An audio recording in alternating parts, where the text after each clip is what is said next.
The line will be so different.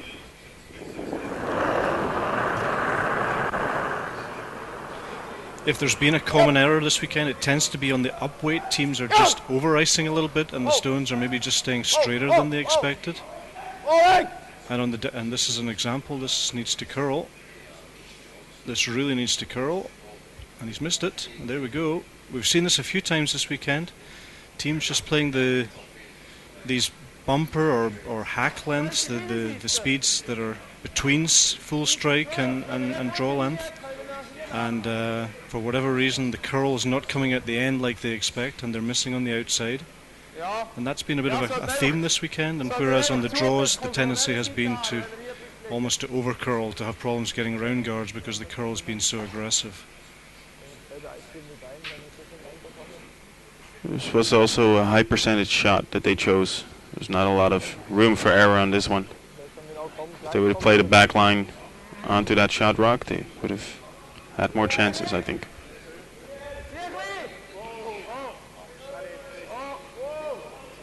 So, similar situation to the first end. Switzerland now with a chance to freeze up on top of this one. The difference being here that Switzerland do not have the hammer.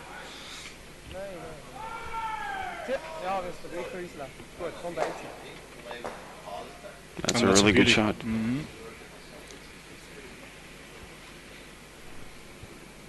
And immediately Andy Lang indicating to get that centre guard off. I think Claudio Petz found his weight. Also in the first end had some really nice draws there. He's putting the pressure on Team Germany now. Yep, they've certainly had the dream start. A 2 is always good with a hammer, and now they're really pushing for one more here.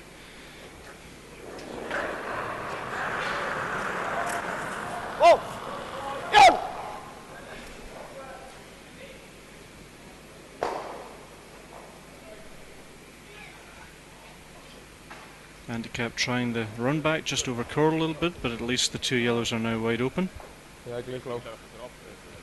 I noticed in the introduction that Claudio Petz had a question mark with as an answer for when did you start curling? Does that mean he has no clue? Such a long time ago.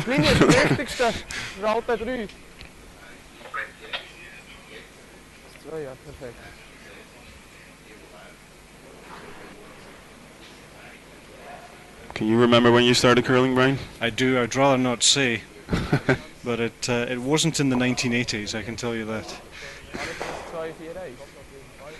Yeah, I started curling actually in Aberdeen in Scotland, the old Donald's Curling Hall,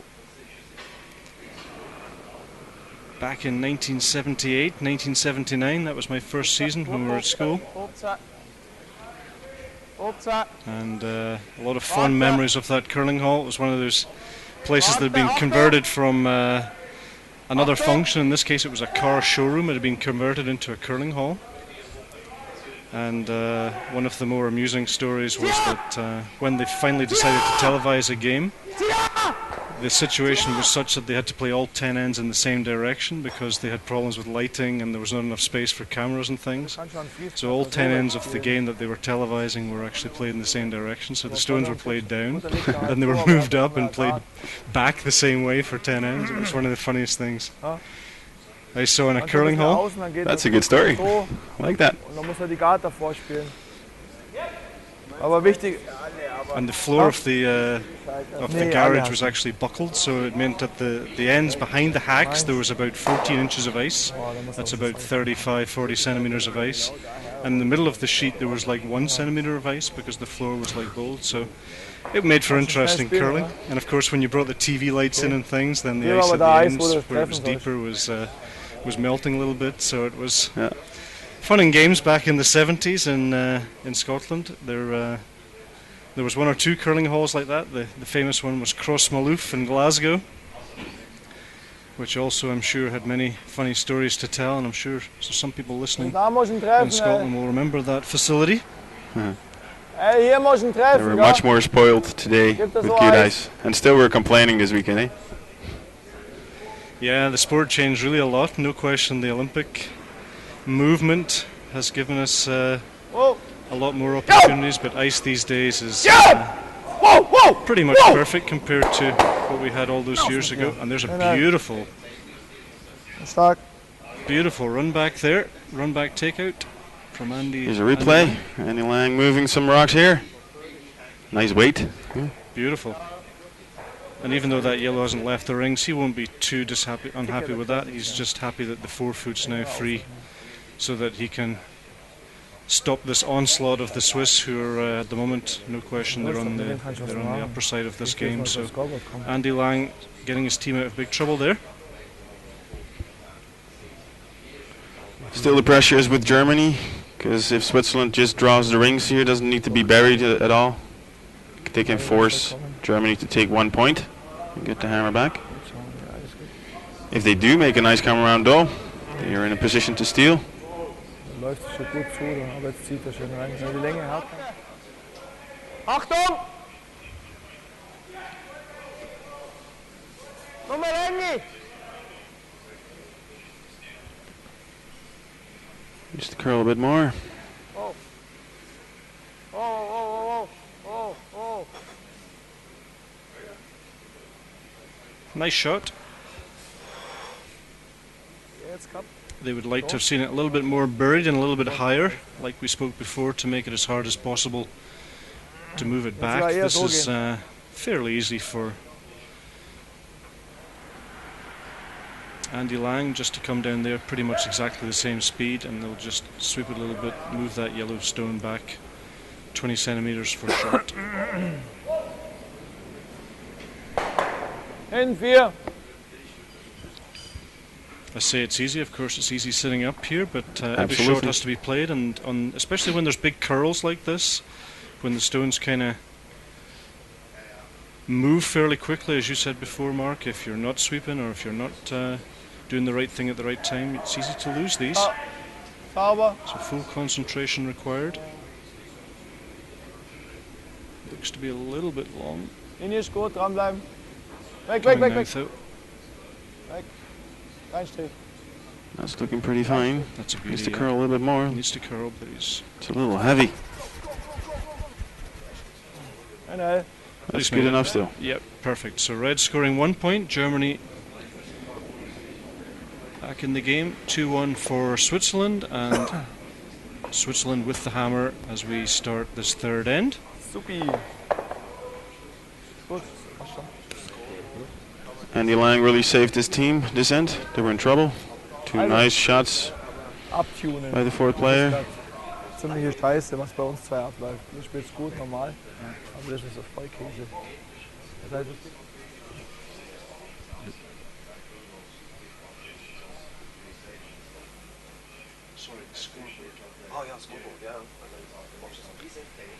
So as I said at the start, there's 2 semi-finals going on at the same time this morning, and I'm sure some of you are interested what's going on the other sheet. Sheet 4 here at Baden this morning is an all-Scotland affair, and we have David Murdoch of Scotland playing against Tom Brewster. And as you can see there, Tom Brewster started with the hammer and a nice 2 points at the first end. And I can tell you at the second end, David Murdoch is facing 2 red counters, one on top of the 4 foot and one at the back of the 12 foot on the side. And he's just looking at the moment at quite a wide double takeout. He's probably looking to blank that second end now, but a high chance he's going to be forced to score one. So 2-0 after the first end, and David Murdoch trying, it looks, to blank the second end as he comes up to play his first stone. Back to our featured game. Germany scoring 1 point in the second end, so they have the privilege of starting the third. And again, one of those Senegars just coming off the line, but pretty useful there. Like to see those Senegars right on the center line, guarding the 1 foot circle. But the big curl in Baden this morning means that it's quite tough to get them to stop right on the center line.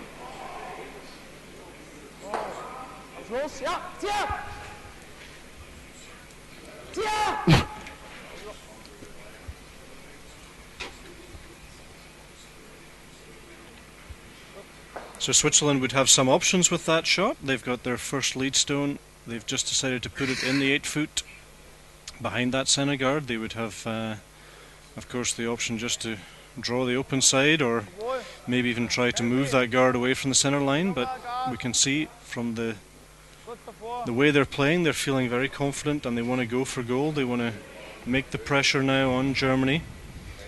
They sense a little bit that they're playing as a team probably just slightly better than the German team, so they're not hesitant. They're going straight round that centre guard and they're saying that we want more. And something else we can say about that, they chose to come around that centre guard from the outside. The centre guard slightly overcurled. Come around from the outside, so if Team Germany hits that, they will always roll to the outside and not towards the centre. So that's a smart call.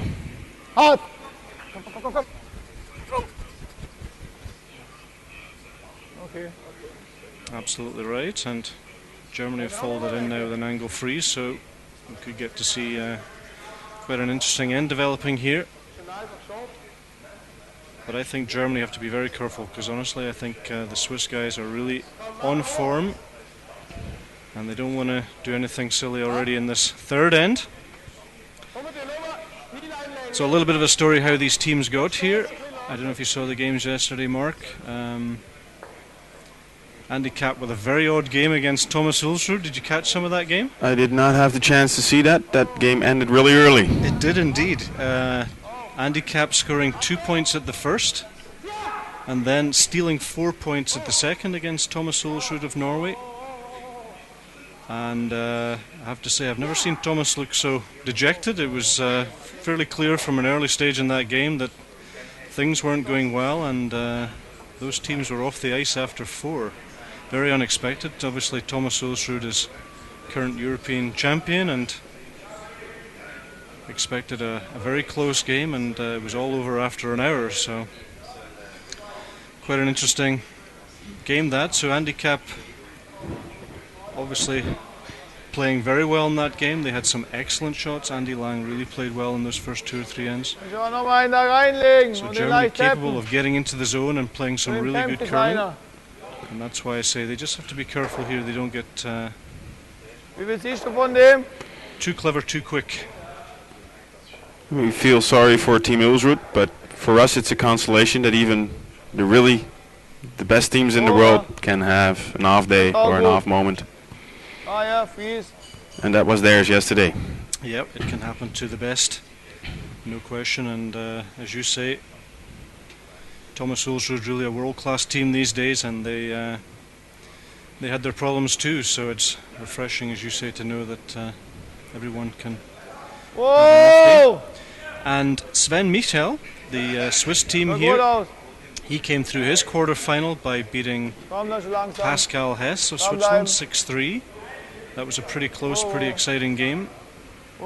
And so that was an all-Swiss quarter-final. So Pascal Hess, as to be said, was really on form this weekend. He won all 4 of his group games, beat Nicholas Eden, beat Nicholas Eden amongst others, and came through his group unbeaten with 4 wins. So bad luck to Pascal, but certainly a good start to the season for him with those 4 wins. I'm sure he comes away from the weekend feeling quite good about at least those 4 first games. Not quite sure what happened in the game against this team, but didn't quite seem to perform like he had in the other games.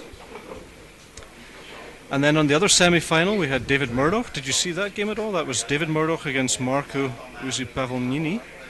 Yeah, that was a very interesting game. That was a bit of a topsy-turvy game. It went one way then the other. Both teams stealing 2 points in that game, which is quite unusual. And in the last end, very, very strange situation.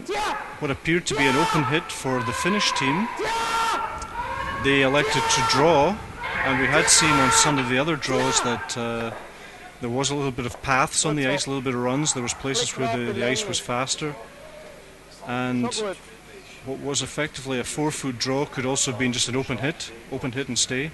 They went for the draw and they came up short, and David Murdoch must have been thanking his lucky stars. I don't think he expected to be here, quite honestly, but that's curling, and It came right down to the wire, and unfortunately for the Finnish team, they just didn't play the last shot. But a very exciting game of curling last night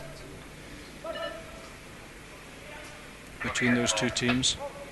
And then Tom Brewster coming through against Mikko Öniger of Switzerland, perhaps a surprise team in these quarterfinals, and you actually played against them and beat them, Mark, is that right? We did. That was our win this weekend, yeah. And well, it's always a good feeling when such a team comes a little further in the tournament, and you can say, hey, we beat those guys. But yeah, that was the game that we were hot on, and we beat them. But after that, they picked themselves up again, which is also a quality, and they beat some more teams and got themselves into the quarters. And then against Brewster, they had a really close game, actually.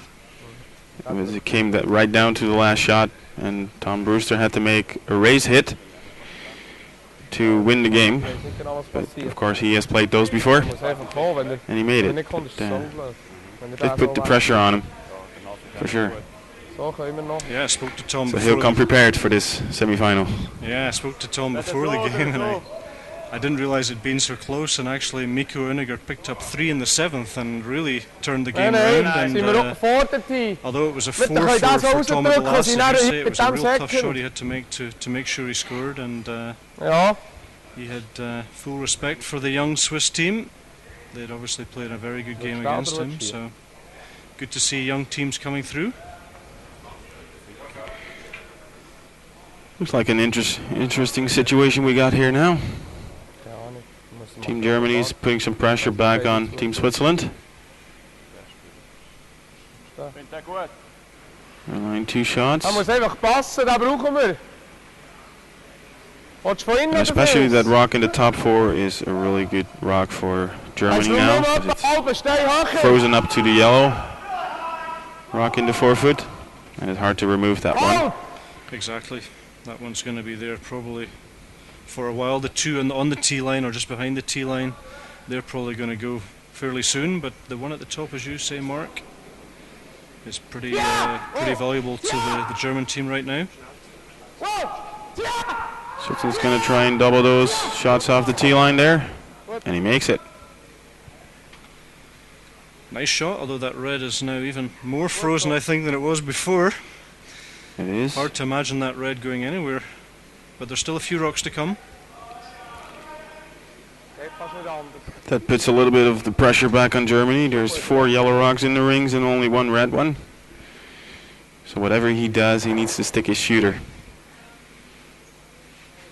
to make sure he doesn't get a big score against him this end.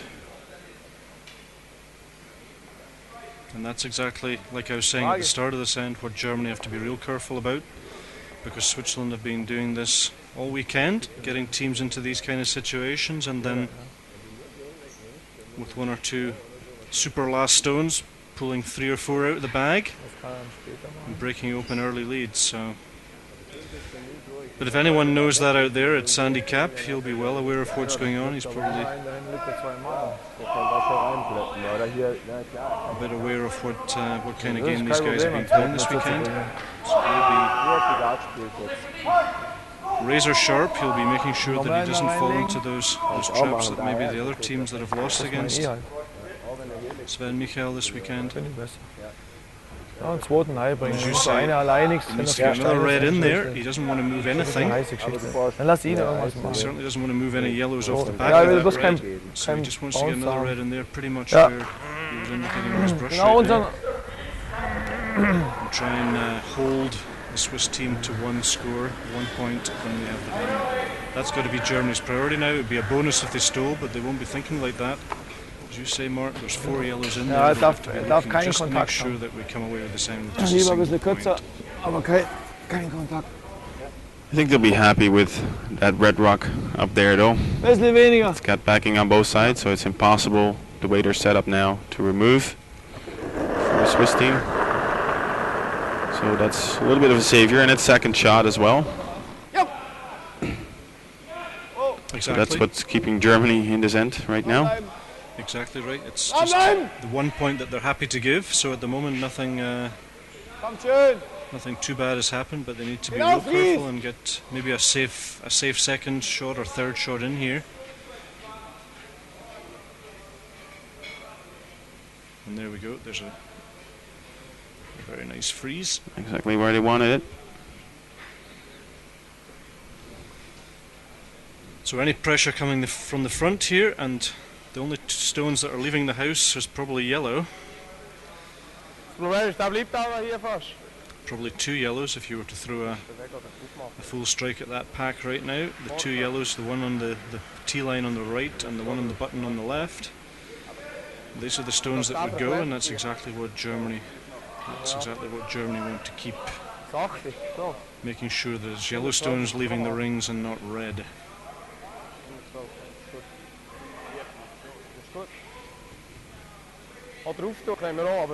Tough situation. Claudio Pet's just discussing with Sven what their next plan should be. Sounds like an angle freeze.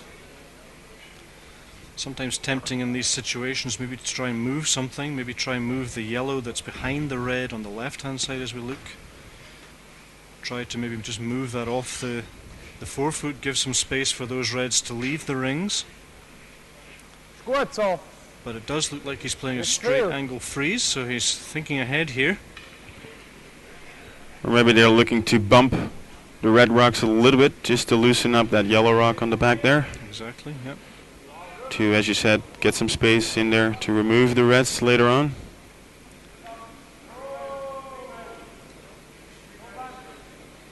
But they're lying shot, and if they can keep this up till the last stone, then they can draw for a second shot maybe. And they'll still be happy. Claudio Petz, number 3 of the Swiss team here, playing his first stone of the third end. Switzerland leading by 2-1 with the hammer. And they're doing exactly what we're saying, they're just moving that yellow. And now you can see that one of those reds is going to go through that hole. And actually, the way he's done it, he's actually set himself up for a nice little double takeout. Yellow on red, red would probably go now. If he was to come down and raise that, push that yellow that's just touching the red, if you just push that hard on the nose, those 2 reds might just leave the rings. Yeah, they would lose the yellow rock that's on the right hand or on the left hand side now on the forefoot. Now on the right hand side again. That rock on the tee line in the forefoot, they would lose it. But still leave 3 or 4 shots around. And if those reds are gone, they're all counting, so they wouldn't mind sacrificing one of their shots. Nein, genau denselben. Genau dasselbe Eis. And of course, when you look at these stones, it looks like the red would go cleanly through, but of course, because of this tear effect, as we call it, when there's pressure coming from the left-hand side, that red at the back is also going to go in the general direction of the pressure, which means it's going to go more right than perhaps 2 billiard balls would. So, although it looks like the reds would go nicely through the hole there, because the pressure's coming from one side, the red at the back will tear the other red. You call it tear effect? Tear effect, right, yeah. We call it drag effect. Drag effect, tear effect, I'm sorry, yeah. It's the other term.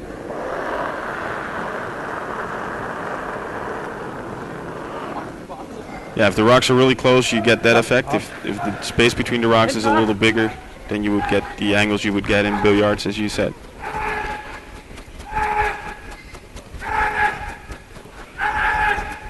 And the distance normally to which the drag effect will count is distance of like 15 centimeters between the rocks. Depends on the rocks a little bit. Very much depends on the rocks. The ruggedness or the roughness of the striking band has a big impact on just how much effect you get there. And certainly when I was coaching the Swiss teams, we would actually just do a check every single curling hole. You just go and quickly check before the first game just how much effect you're getting on there.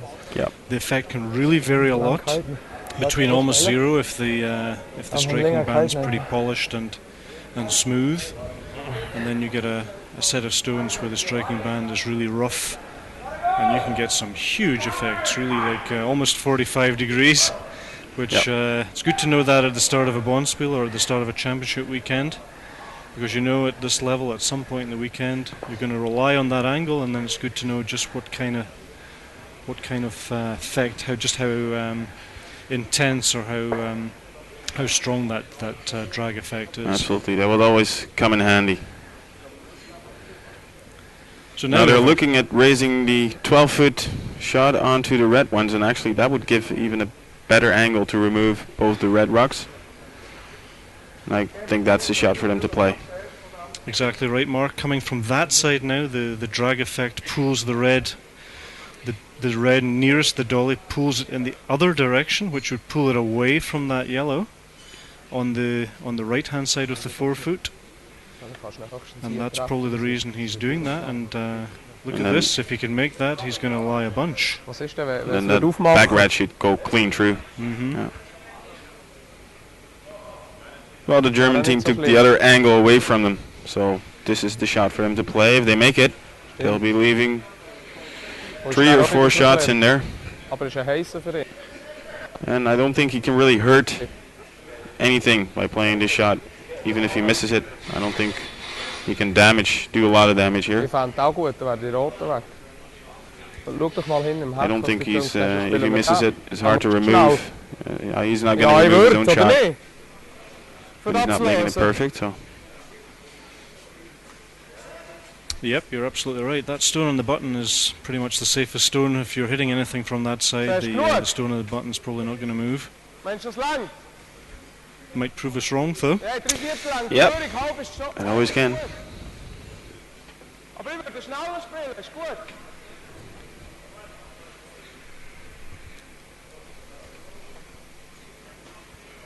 So if you've just joined us, good morning from Baden in Switzerland. We are at the 2011 Baden Masters. We're at the semi-final stages. We have 2 semi-finals running side by side this morning. We have Michel of Switzerland playing against Kapp of Germany. That's our featured game that you're watching right now. And on the adjacent sheet we have Tom Brewster playing against David Murdoch.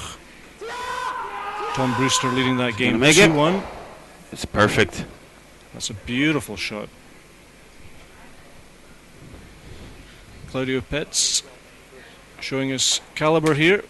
Just scraping by the guard, the 2 reds, and there we see the red that we spoke about, which was between the 2 yellows, has just left the house cleanly. That's a sensational shot. And Switzerland have really put Germany in a lot of trouble now. My name is Brian Gray, and I'm joined alongside me this morning Mark Nelliman. I hope I got that right, Mark. Pretty close. And if you've got any questions for us, please feel free to drop us an email. I guess there's quite a few issues coming out at the ends that we're seeing this morning. A lot of stones in play. So please feel free to drop me an email. Drop us an email at CCT, that's Curling Champions Tour, at smartcurling.com, and we'll do our best to answer any questions you have, or if you have any feedback or comments about curling in general. We would very much enjoy to hear from you. Haben wir schon viel Takeouts gespielt da? Haben wir schon viel we're on Takeouts the da third drin end. gespielt? Außen so ein bisschen Sven langsamer Michel vielleicht. 2-1 up with the hammer, and as you can see there's a bunch of Swiss stones in there, and as we said at the start of the send, Germany need to make sure they don't get too clever too quickly, so they need now a couple of good freezes, Mark, to stay in this end. Wow, No, noch länger. or a nice hit and roll. You can Yep. hit the one on the 4-foot and flick onto the button, but Oh, schau needs to do something. Nice. Needs to glue himself to one of those yellows, and because they know that pretty much anything else is going to be removed. The Swiss guys are on fire. And this is That last shot was terrific. really was a cracker. Yeah. I'm on the edge of my seat now.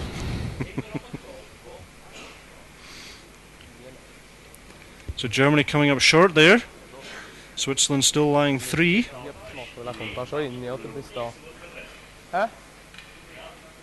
And they're in big trouble, I would suggest. Yeah, that last shot is not helping them at all. It's closing their own way down to the rings. There's still a double. Red on yellow yellow would be fairly useful to cut things down. Auf jeden Fall. The red on the centre line there could be raised by Germany with their last stone. And the red that's stuck to the yellow at the moment would drift behind the red they've just played, so that would be like a safe second shot before Switzerland would come to play their last, which would keep Switzerland down to just 2. And right now I think Germany, if they could get out of this end with just 2 points, I think would be fairly happy. Yep.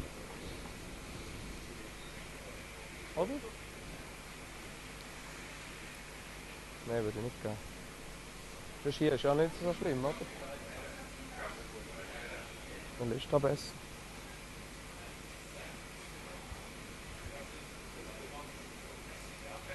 Switzerland would love to just come round the red that's just been thrown and freeze on top of the yellow on the forefoot, on the right hand side of the forefoot as we look. Nicht anhängen. Ja, anhängen wäre einfach doof. Ja, dann ist es fast. Das ist einfach doof. Auf einmal hat er da drauf einen Roller. Noch nicht 3,9.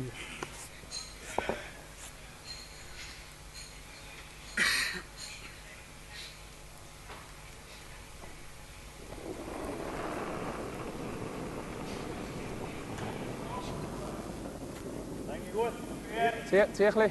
Oh, oh, oh. Oh, wartet. Warte. Warte. Oh, nie. Nein. 3 now, huh? Zieh. Switzerland just a little bit wider than they wanted to be here. Weiter. It's for sure not a bad shot. It's blocked some of the options that Germany had. I don't know what you see there, Mark, but I'm looking at the... Unless there's something in the way that I don't see. Red onto yellow yellow, the red that's at the top of the 8 foot, drive that back. And if possible, stay somewhere there, and that would make Das wäre auch eine Möglichkeit. effectively a draw for 2. Would be Switzerland's only option. Yep. Well, Andreas Lang here is looking at squeezing through that little hole Wie wenn er durchläuft. that the Swiss left there. Nur dann liegst du halt da. Muss That's einen gonna zweiten be a really dazulegen. tough shot. Ja, dann muss einen zweiten dazulegen. I think meinst that du, dann double nimmst is du not a weg? bad option that you were talking about, Brian. Was passiert sonst mit dem Durchläufer? Auch wenn du perfekt spielst, triffst du ihn einfach. Fertig, hat er einen vertauscht. Dann läuft er halt da. Im schlimmsten Fall geht er durch die Lücke. Da kann ja, eine Möglichkeit ist noch einen vorne draufhauen. Oder du haust einen so rein und schaust möglichst viel mitzunehmen.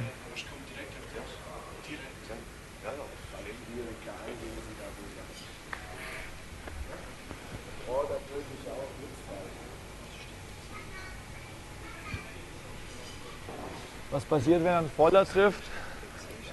Dann trifft er den so und weg. Ne?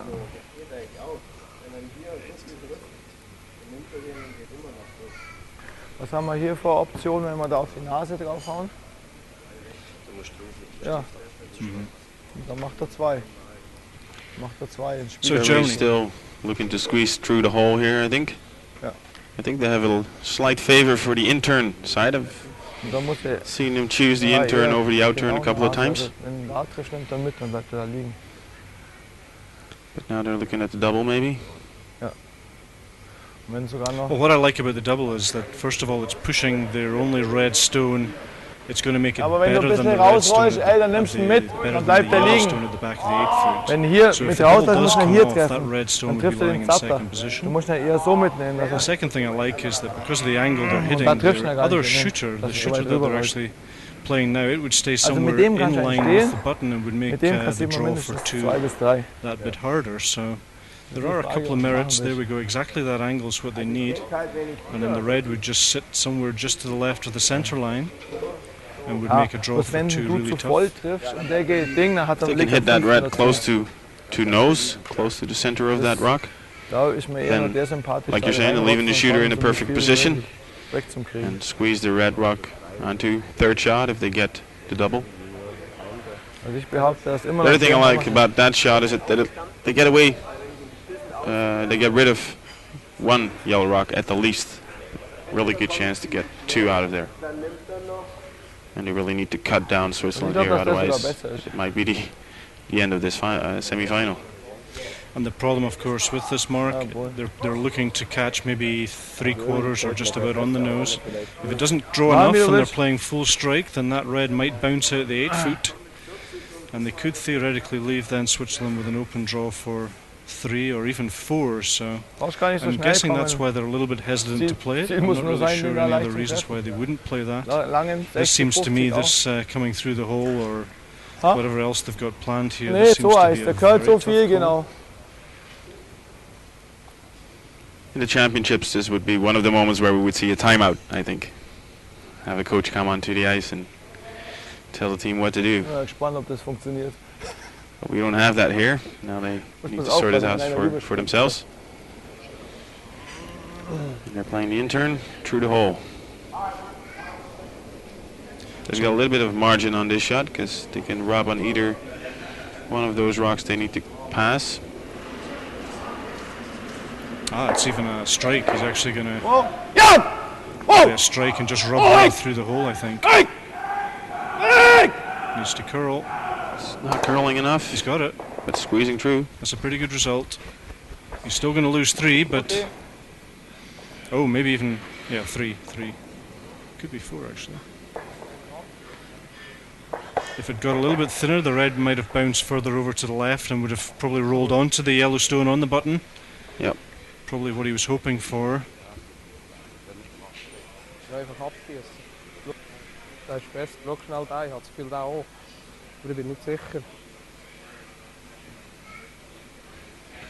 I think they chose this shot over the double because they had a chance here to get their shooter into the 4 foot and cut down Switzerland even more, but it was a little risky.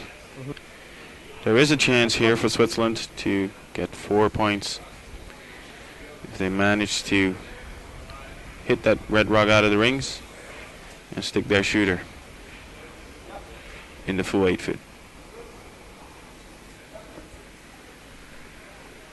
But I don't think they're taking any risks here. Looking at the ice, they're playing a heavy weight takeout. Looking at the ice. They'll be happy to score 3 points here, I think.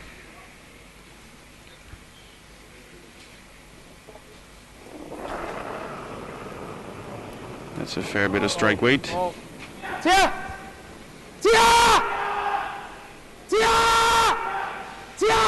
pounding it to hold the line. It's good enough. And that will probably be 3 points to Switzerland. Looks like 3, Mark, yeah.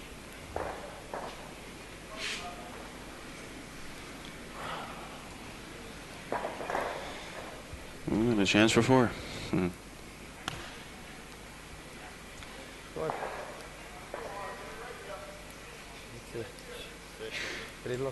So as we mentioned at the start of this end, Switzerland clearly on form this week and also in this game. They already showed it in the first 2 ends of this game against Kapp. And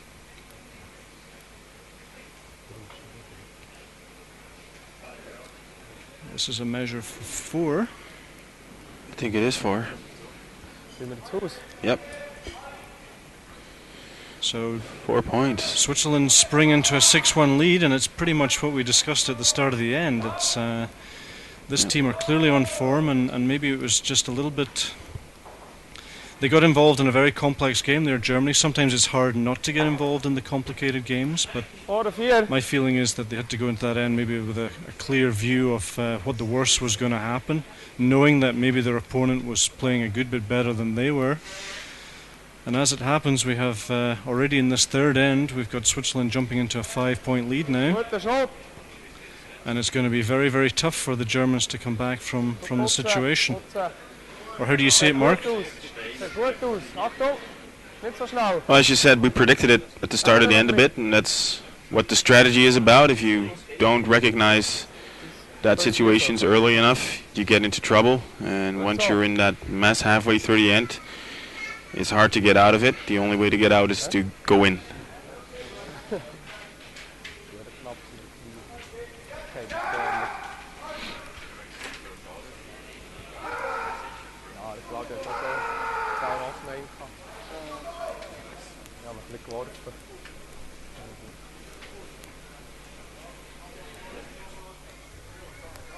Bernice Merrick.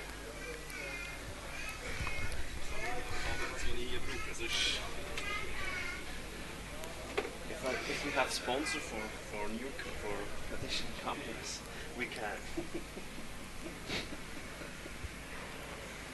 Vorne 12. So good morning Früh to schnell, nicht so schlimm. Calgary, Alberta. Bernice, nice to hear from you. Thanks for your email. Unfortunately, we can't satisfy your request, but if you'd like to buy us some new cameras, we certainly could line them up on sheet 4 and we could show you both games in parallel. Bernie's asking if it would be possible to have a window in a window showing the Brewster Murdoch All-Scottish semi-final going on in the next sheet. What I can tell you though, Bernice, it's 4-1 after 3 ends, Tom picking up 2s in the first and the third end. And that game is, they've just started the 4th end. Tom Brewster 4-1 up against David Murdoch. David Murdoch with the hammer. David Murdoch with that rather exciting quarter-final last night where he just squeezed through. You can see David Murdoch now on the screen. He's on the sideline of the sheet, indicating how much this ice curls this weekend. Yep. Hard. Nice. But thanks for your email, Bernice. Hope you're enjoying the coverage and it's nice to hear from you. Follow. And our best regards go from Switzerland to Calgary.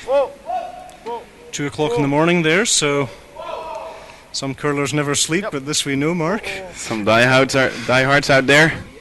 Okay.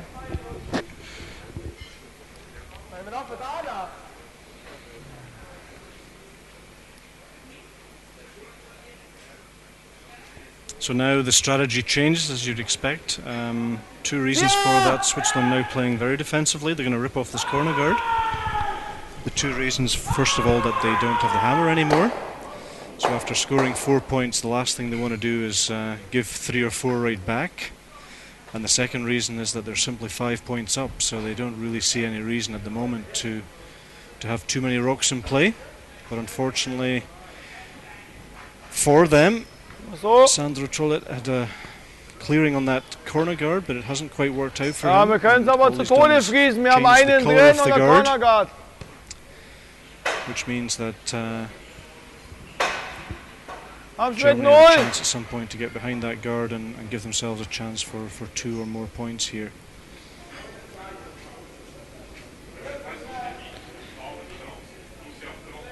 I think Switzerland now will try and remove every rock that looks slightly to be in a red rock.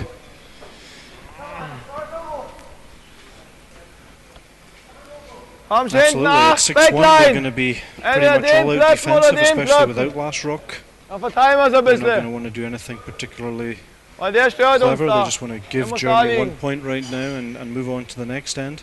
Das ist einfach die Länge. Germany, of course, at 6-1 will need to try pretty much everything to construct 2 or 3 points here, and that will mean that Germany are not removing any stones from play, I would expect. They'll just be moving things around, moving things back, but the shots we kind of expect from Germany now at 6-1 will be freezes, tap backs, guards, draws. Wouldn't expect to see Germany now playing anything faster than maybe a tap. Kein Heckweight. Oh, komm, hey. This one needs to... This is not going according to plan. Ah, nee. They were trying to move that shot rock back to the house a little bit. They're not trying to hit anything out. They're trying to use those yellow rocks in the rings Nein, by pushing them back a little, create ganz einfach. a little backing for their own rocks. So it will be harder for the Swiss team to remove the reds.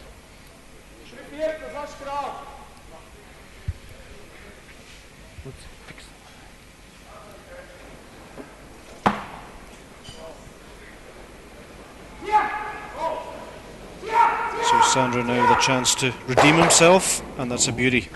That's a nice double. Leaves nothing but yellow rocks in play. And nothing out front. Everything's gone. Look at that. Very nice recovery shot from Sandro after nosing that corner guard with his first one. As you rightly say, Mark, it's kind of hard to do anything interesting if there's no guards out the front, so 2 yellows in the rings means it's all Germany right now, but all Switzerland right now, I'm sorry, but Germany will have to maximise and try and use these 2 yellow counters, use them as backing, move things back a bit and give themselves a chance to piece together a 2-point end in this 4th end. Daniel Neuner was a little bit heavy on his first rock. He's a little bit light now, but it's better than being heavy at this point of the game.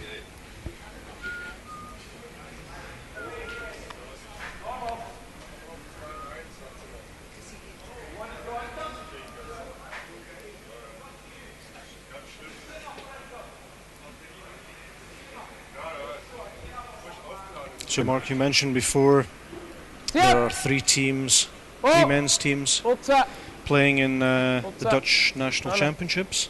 Yes. Can you tell us a little bit how your season looks, how the teams are decided for Moscow in December, and what the timing is of that, how your season looks from now until Moscow?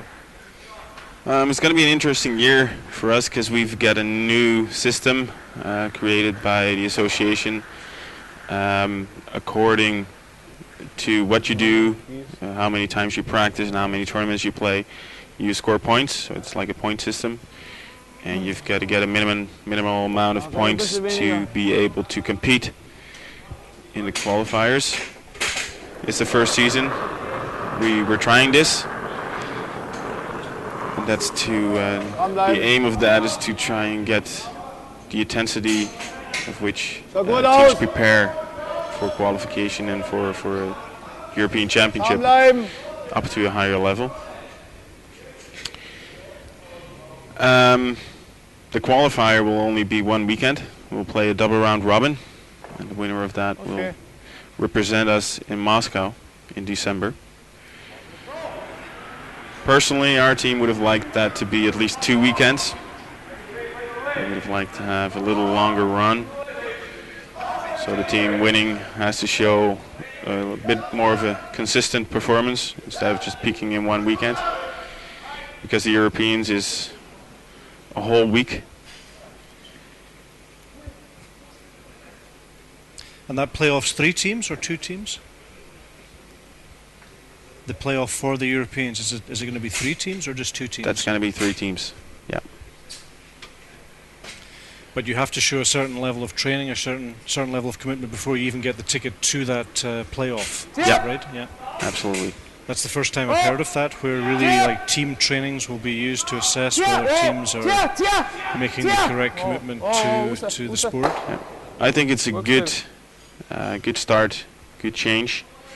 Because our problem is because we have so little curlers and so little teams that you don't have a lot of competition to qualify for the Europeans as a Dutch team. But once you get to the Europeans, you get into a fair bit of competition. And you want to be well prepared, and I think with so little teams this is a good way to increase the amount of training that the teams do and increase the commitment and the intensity that's going into preparing for that championship.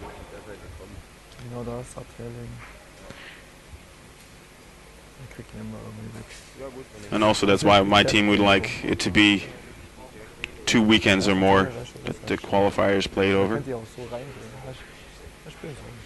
The qualifier will be played in which curling hall? In Zoetermeer. Zoetermeer? Yep. Good ice conditions there? Yep, the ice is fine.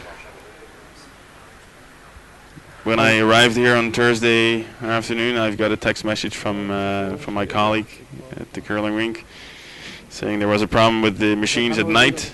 There was no alarm going off, so there was a little bit of water on the ice, but that's all fixed again now. Well, that's not the first time that's happened. That's even happened at a World Championships, I can tell you. Exactly. Yeah. I remember Glasgow in 2000 when same situation. The plant went off overnight before the semi-finals. And no alarm, no SMS, no nothing. And then the next morning they came in and there was a fraction of a millimetre water on top of the ice surface, and like 2 hours before the scheduled start of play. So that can happen even at the top level.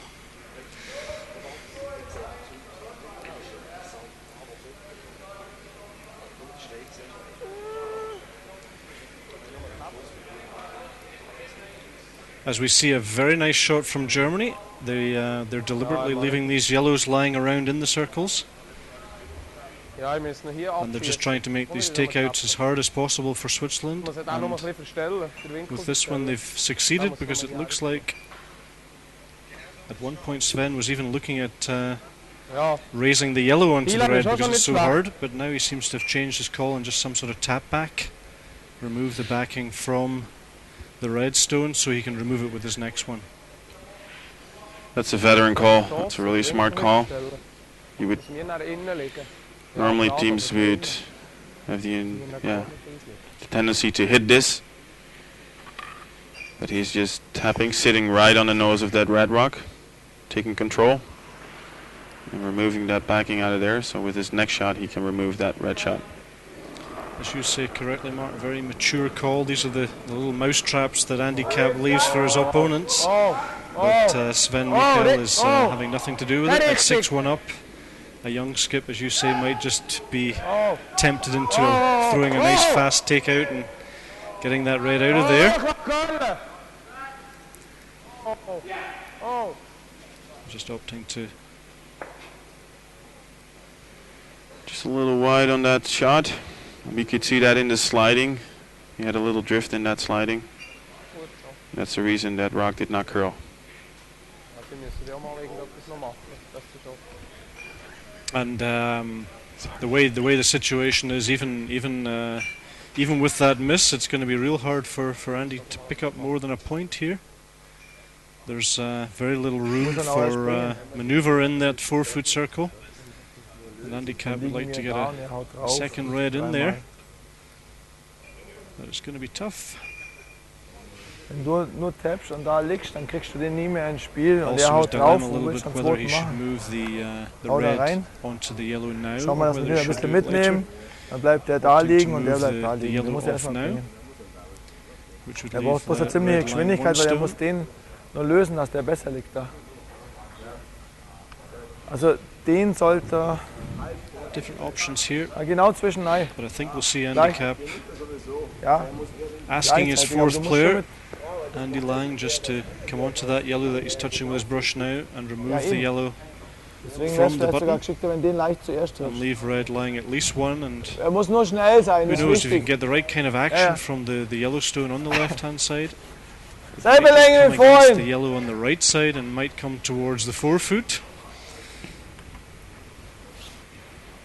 And actually, the way they're cleaning the rings there, he's perhaps looking to remove all 4 yellows. Certainly 3 will go. Small chance of all 4. If he just hits, as from our perspective here, hits about half of the left-hand side, we need to be pretty hard. Could theoretically remove 3, perhaps all 4 yellows. Well, there's only 2 yellows causing him problems right now, I think. And the big question is where he's going to leave his shooters. Wow, look at that. Luckily for him, the red, as often the case with these Okay, kind of shots, the red's just bounced across the yellow on the top there and come backwards. There we see it come backwards out of the circles. A little bit unlucky. If that red had hung around in the 12-foot, he would have given himself a chance for the 2 that he so desperately needs. But as it is, Switzerland will nose this and Germany will be forced to score 1 point.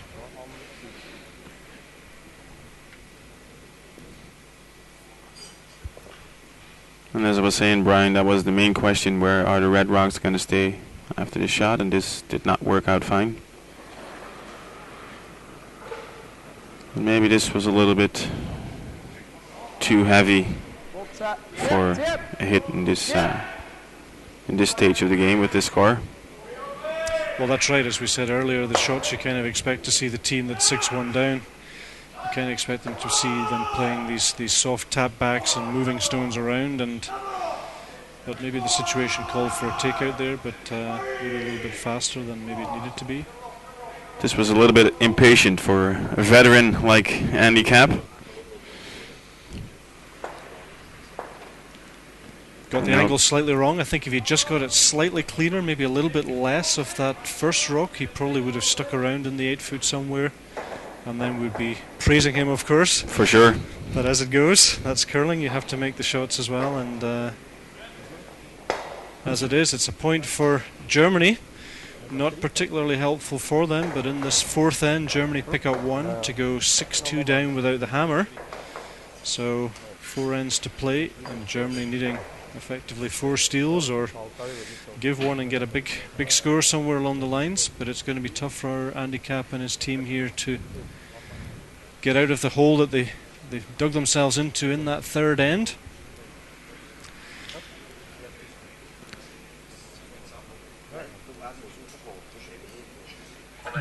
Germany needs to find a spark, especially your front end. Players number 1 and 2 need to get the game up a little bit. Andy Lang has been saving the team a couple of times now. And this is going to be a really important end for them.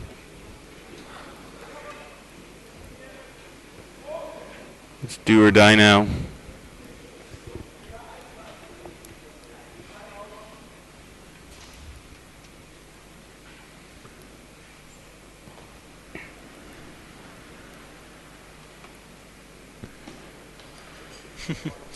Just got an email in, if I understand correctly, from Maui in Hawaii. Oh wow.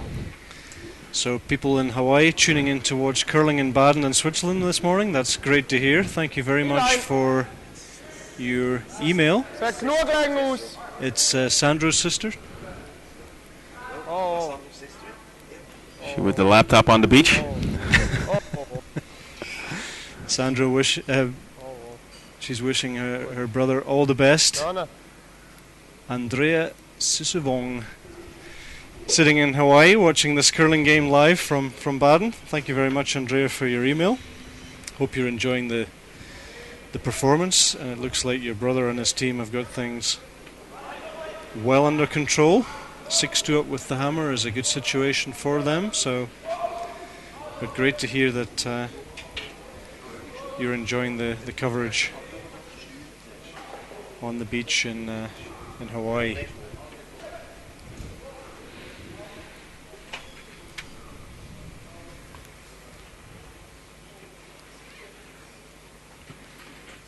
Here's the second center guard for Germany.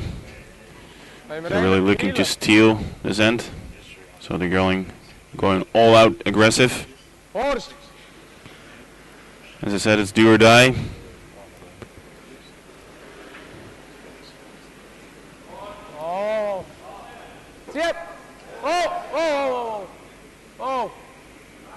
Zo, hoe is het nou? Even, ja.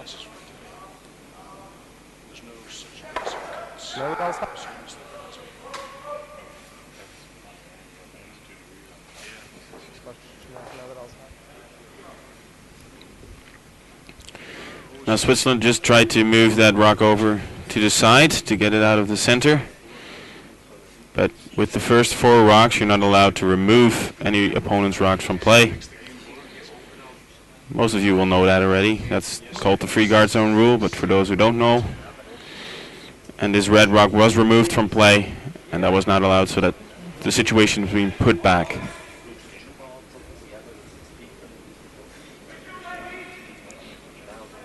Yep. Dirk. Oh, oh. Oh, verlengen. Sauber, sauber. Sauber. Yep. Oh, oh. Thanks for your Oh. interest.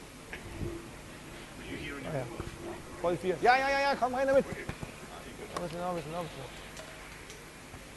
Voll 4 sein. All right, now Germany is upping their game a bit. Nice come around here. And we'll see the Swiss team trying to move those guards out of the way. Oh. Tip. So we can expect a very polarized game from here, Mark. It's going to be one team draw, or guard.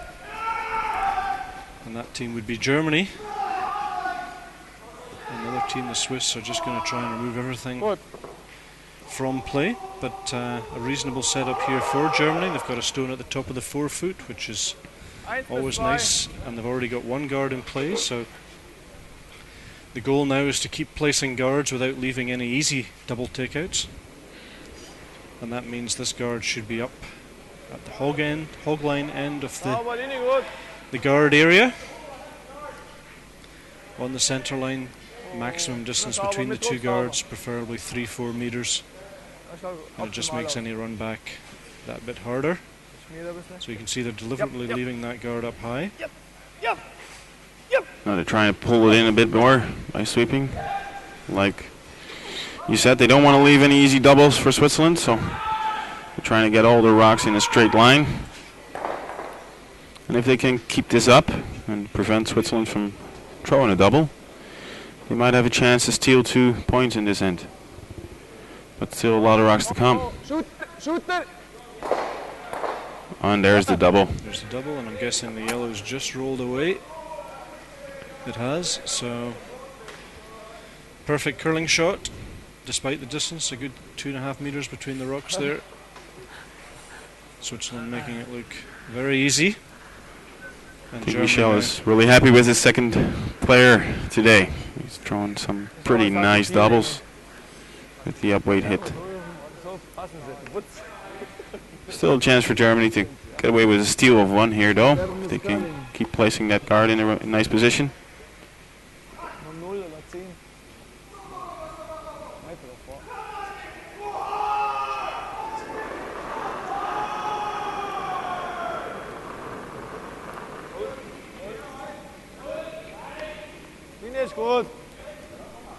Can you see the score on the other sheet, Ryan? You've got a better view. I can tell you that it was 4-1 for Tom Brewster, and David Murdoch has picked up just a single in the 4th, so Tom Brewster leading 4-2 and with the hammer. So Tom looking good in this game, although I can tell you right now there's quite a few yellow stones. There's 2 yellow stones on top of the button, and those yellow stones belong to David Murdoch. And there's also a centre guard, so a good situation at the moment for David Murdoch to perhaps steal 1 to get back into the game.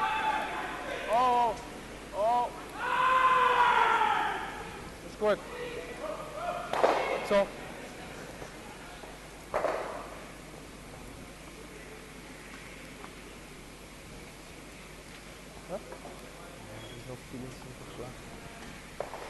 Kai. Hä? So gut schnell. Kannst fast nur so. So if you've just joined us, we are giving you live coverage from the Baden Masters. Baden in Switzerland. Baden is just a few kilometers west of Zurich. My name is Brian Gray, and sitting alongside me this morning is Mark Nilleman. I promise you I'll get it right by the end of the second game, Mark. You're getting better for sure. And we are bringing you live coverage from the 2 semi-finals this morning. We have Switzerland-Germany, our featured game, and the next game next door, you can just see the scoreboard there, is David Murdoch against Tom Brewster. An all-Scottish affair, so at least one Scotland, well, exactly one Scottish team will be in the final. And that final we're bringing to you live, of course, at 13:30 Central European Time. That's 12:30 in Scotland.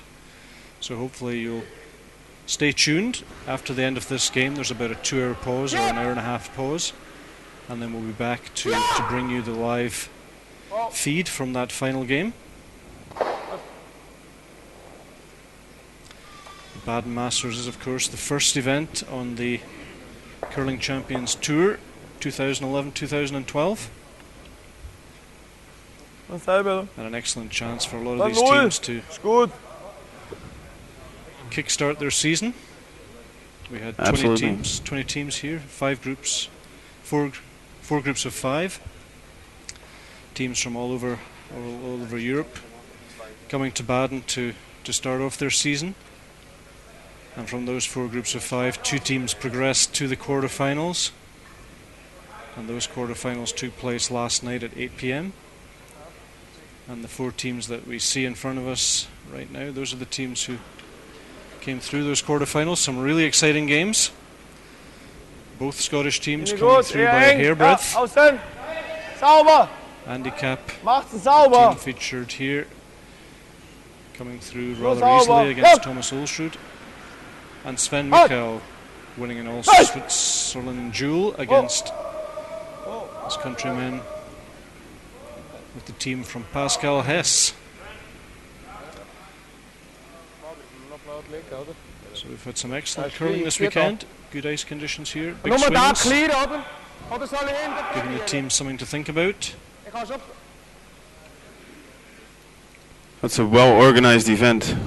It's got to be said. There's a lot of volunteers involved that do a lot of hard work that make the life of the players really easy. All the players have to do is curl, eat and sleep, and that's the way you want it to get some good curling. So a lot of compliments to the organization and all the volunteers out here. And the ice is looking good today. As we said, we had some problems yesterday. It was too hot outside, and that caused the arena to be too warm, the ice to be warm. And now it seems better, seems keen ice still. Yeah, a good bit cooler this morning. Just my car was showing 20 degrees when I arrived here 8:45 this morning, and I'm guessing that's a good 10-15 degrees cooler than it was yesterday. So that's making a difference, as you say, Mark, just allowing the ice makers to give us those perfect ice conditions. And that's why we see some great shot making.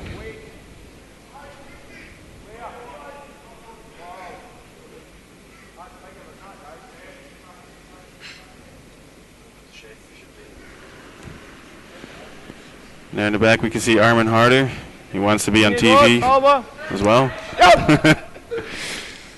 I think he's lost his way. I don't think he was. Probably the heat has gotten to him as well. What do you think, Ryan? Well, he's Canadian. I don't know if they have heat in Canada, do they? I know they have cold. Germany is doing a good job of replacing those center guards. And now we'll see the Swiss team draw. Yep, Germany have done pretty much everything they could in this end. They've preserved, they've protected that red at top of the forefoot as well as could be expected. And now we have the last stone of this fifth end.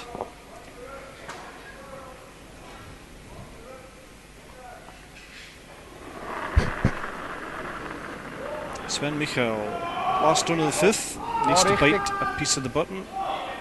Richtig is nog niet goed, Trillo. Goed, het is goed. Richtig past. Heb genoeg oder nee? Line looks perfect. Oh. He looks confident. So do the sweepers. He's got it, perfect. That's a wonderful shot. Perfect line, perfect weight. Switzerland jump into a 7-2 lead after 5 ends. And now it's going to need something pretty dramatic from Germany. Now they can go all out in this end. There's nothing to lose anymore. They need 3. 2 would give them still a mathematical chance, but 3 is what they need to set up the opportunity for a couple of steals. But when Sven Michel's got the button in his back pocket, as we say in Scotland, as good as that, it's going to be hard in all cases to force a miss out of him. Yeah, that was a great shot, Brian. It looked really easy, but didn't have a lot of room there. That was a really great shot. And I like the communication as well. The third player wasn't calling them off, but he just warned them. It looked a little bit long to him. And that's a good way to communicate. You can warn, but the sweepers finally are responsible for that length. And the sweepers said, no, we're going to continue to clean or even sweep. We think it's not long. And that's a good exchange, a good balance of responsibilities. The vice skip, very important that he does communicate what he sees, especially the direction. He did indicate to them a few times the direction's perfect, everything is under control. Aye. You guys just have to sweep it to the tee line. So good job sharing, good sharing of responsibilities. Yep. The guys in the rings are responsible for the direction. And the guys with the brushes are responsible for sweeping it to that tee line. Yeah, you're absolutely right about that, Brian, because what they do with that is they leave the sweepers responsible for their tasks, and they're not trying to do each other's tasks. They're just helping each other to be the best they can be. And that's the way it should be. That's the role play in a team. Absolutely. That's really important. The one time when you might leave the sweepers to also take charge of the line is when you're playing a centre guard. I like to leave my sweepers and I just call centre guard and I say, you guys, you sweep it to the centre line. I don't care the length, but you get it right on the centre line. But otherwise, in those situations, the sweepers are entirely responsible for the length of the stone. And it's very important in those critical situations that teams continue to play those roles and don't suddenly in the tricky situations start to do each other's jobs. And that's the sign of a good team. People know about roles and goals, and these are of course very important for teams. They need to know exactly what their own individual role is in the team, so that those critical game-winning shots come. Yeah, and those roles are much more important than people tend to think, especially as you said in the critical situations when the pressure is on. So if you start doing somebody else's job, you're neglecting your own. Exactly. That's exactly right, and that's what it's about. And for that reason I liked Claudio Petz's call there. It looks a little bit long to me, but I'm not calling you off. I'm just telling you that's what I see. Yep. And those three guys got everything exactly right. The other thing is you're never wrong, because that's what you see, right? Absolutely. And you will see in more club level curling, or level that's not as high as this, you will see vice skips calling off sweeping, and then what happens? The stone stops a half rock short, and then everybody's blaming everybody else. And these guys, of course, are way ahead of that. These kind of things. You'll have sad faces all around. Yeah. Mm-hmm.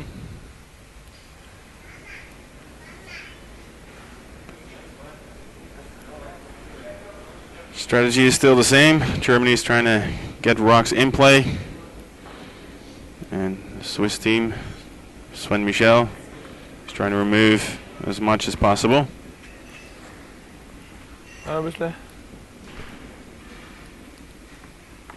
Okay. Bit of cat and mouse game going on here.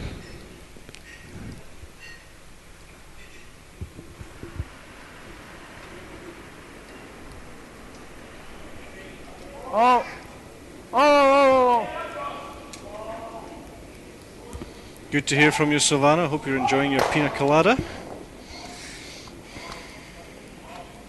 Is there a secret tournament in Hawaii, Brian, that we don't know of? A Bonspiel. Yeah. The Hawaiian Bonspiel. It's a good idea. Yeah. Yeah, there's still a few good locations for a couple of Bonspiels, that's for sure, and Hawaii would be a nice place to go.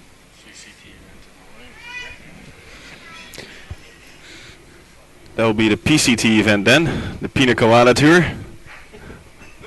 Ah, new tour, Mark. Hey, let's make a new tour. Perfect. Yeah.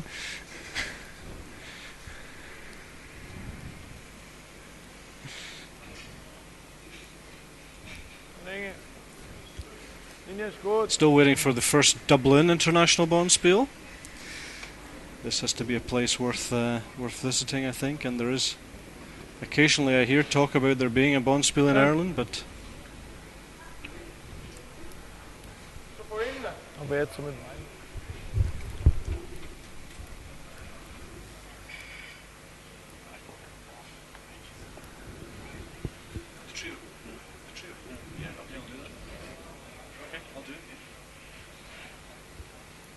And a couple of years ago, Brazil picked up curling as well. So we're also waiting for a nice Bonspiel out there, maybe during Carnival. yeah, that'd be great. Somewhere around Rio would be nice. Yeah, actually there's a few options down there, some nice countries down in South America. There's a few nice cities to meet. Ever been down there, Mark? No, never. Me neither. I would love to go. And Rio would be high up the list, I think.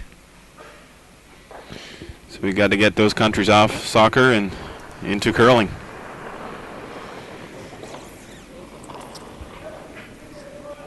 Now, we just mentioned a moment ago, we were Oh, joking lass about uns a new Gas, tour. oh, There is Abfahrt. actually a new Oh. tour Nur drüber. being formed recently, That's true. and I have some information here. We're just calling up the website. The website's actually www.verifid.com/icetrio, and this is the Ice Trio 2011. It's an ice international curling event. ICE is the name of the organisation behind it. One Andrew Ferguson Smith, and he's come up with the idea of a tour for everyday curlers, and interesting concept from Andrew. And if you're interested in playing that, if you're playing curling at a club level or a little bit higher than club level, then have a look. Either find Andrew on the Facebook pages, Andrew Ferguson Smith, known to most curlers, or tune into verifid.com/icetrio. Raus. And T-Line. I can tell you that event starts Genau. in November in Cortina in Italy, a very nice part of the world. A lot of curlers go down there for the summer Bonspiel in June. And the three events, because it's the Ice Trio, the three events are Cortina on the 11th of November, 11th to 13th, Flims from the 16th of 18th December, Jetzt kommt and er. Utsfield Oh. in March 2012, That's 23rd big, to 25th of March. Oh, So if you're interested, if Ganz you're am Schluss. playing curling at wenn's a geht am Schluss. club or a good club level, that's certainly something that stecken wir might hinten interest rein. you. One event in Italy, two events in Switzerland. Go to Andrew's page on Facebook and you'll find all about the event, and you can register online.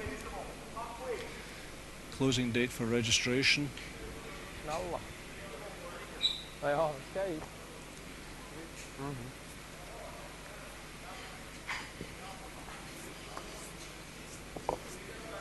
How would you interpret everyday curlers, Brian? Good question, yeah. Me. It's it's a good question, but obviously I think it's primarily, Oh, well, it's absolutely aimed at people who are not playing these events. So if you're playing the Curling Champion Tour, you're probably not going to be interested in playing an event like that. It's probably going to be too much anyway to play the CCT and also to play this new tour. So it's people who are playing a good level of curling, maybe playing some mixed championships and things like that, and looking for some extra good competition. das mit 80. And well, there's prize money. Depending on how many teams they get for each event, the first prize could be anything between 5 and 10,000 euros, with prizes for second, third place, and other positions as well. So it's primarily aimed at people not playing this tour, and it can be any four. So you can be a mixed team getting ready for a mixed championships, maybe in your country or something. You can go to that event or those three events and get some good experience, good practice for your competitions back home. It's a really good initiative.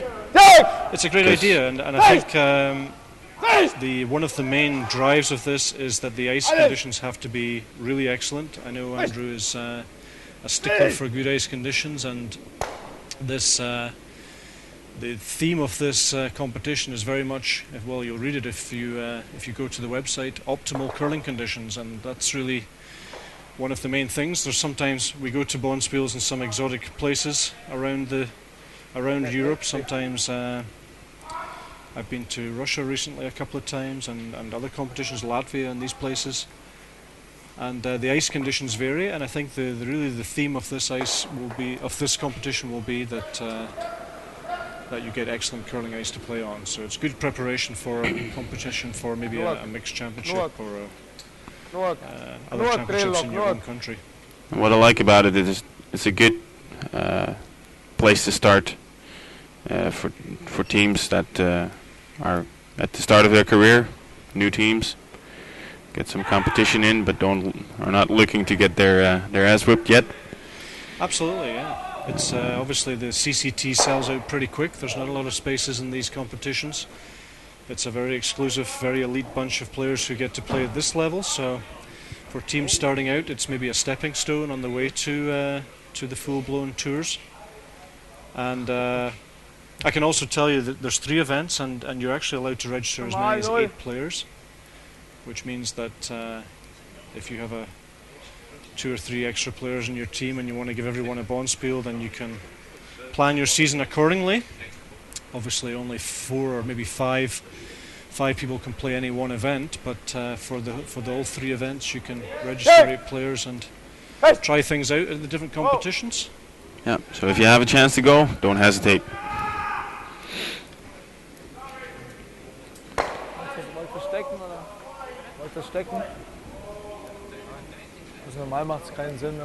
That was the last rock at this end. Andy Lang playing a hidden stick for 1 point. I think we'll see Germany shake hands here. Yes, they do. So congratulations to Switzerland. Switzerland coming out winners 7-3 in that game against Andy Kapp of Germany, and Switzerland now securing their place in the final this afternoon at 1:30 Central European time. Yeah, the way this Swiss team was playing, there was no chance for Germany to get back into this game. Already in that third errand, we saw the strength. We saw 1 or 2 really excellent shots from the Swiss teams to manufacture a very nice 4, and that blew the game wide open at that point. 6 were up for Switzerland, and they never really looked back from that third end. Andy Kapp, I'm sure, will be disappointed, but all credit to him. He's had a very good weekend here.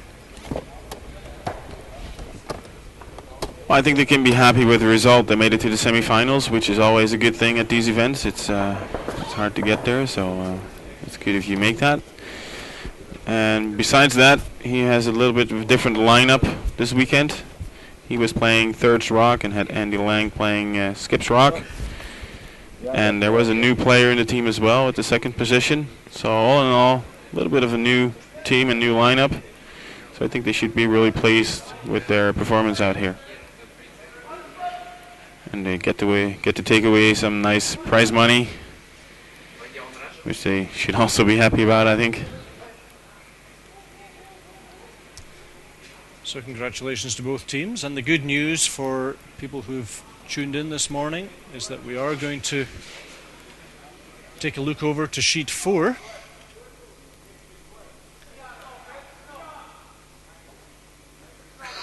And here we are. I can tell you that it's 5-2 for Tom Brewster. Tom Brewster's team playing Red Rocks.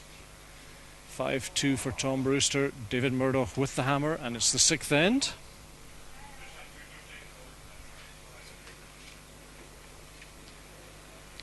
Obviously our cameras are set up for sheet 3, so a slightly different camera angle from here. But I'm sure our viewers are happy to see the last couple of ends off this game. And 5-2 up. David Murdoch needs to make a move here and try and manufacture a 2 with his hammer. I'm sorry, Tom Brewster's got the hammer and 5-2, so things not looking good for David Murdoch at all.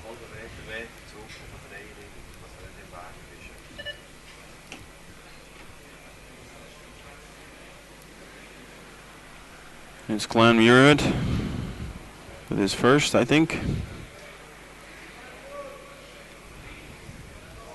So just to recap, it's the 6th end. This is the semi-final. David Murdoch against Tom Brewster. David Murdoch trailing 5 points to 2. And just to confirm with the confusion, David Murdoch does have the hammer. 5 points to 2. Tom Brewster leading David Murdoch with the hammer. And we are in the 6th end. And there is Tom Brewster playing Red Rocks. Looking to run this corner guard back, perhaps. And if he can do that, he'll keep David Murdoch to just 1 point in this 6th end. Just indicating the distance between the guard and the shot there.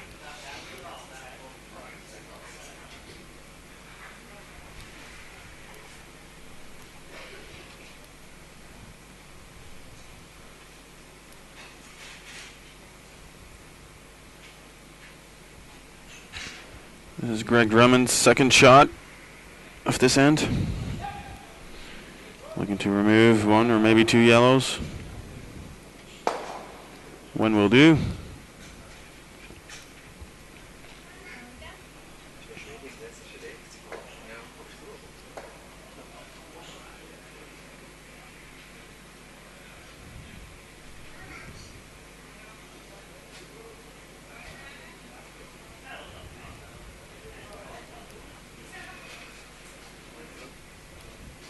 Tom Brewster had a very successful week at the World Championships in April.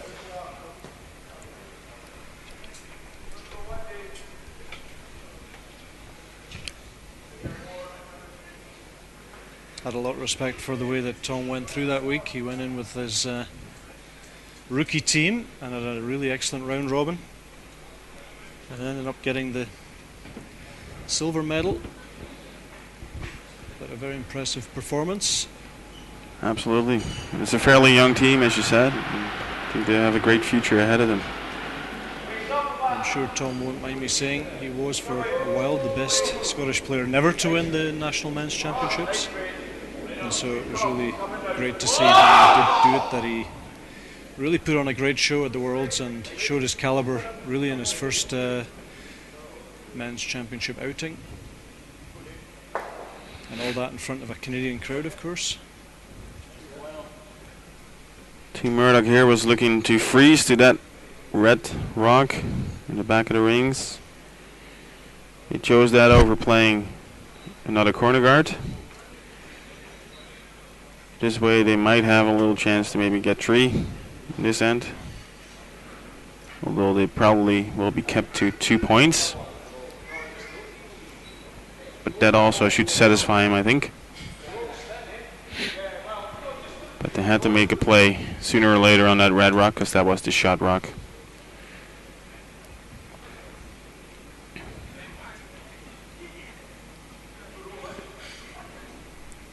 You've got to be ahead of your opponent in this game.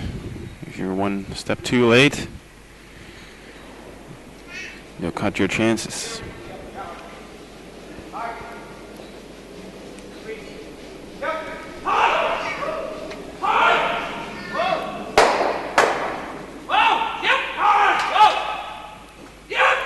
And an excellent hit and roll here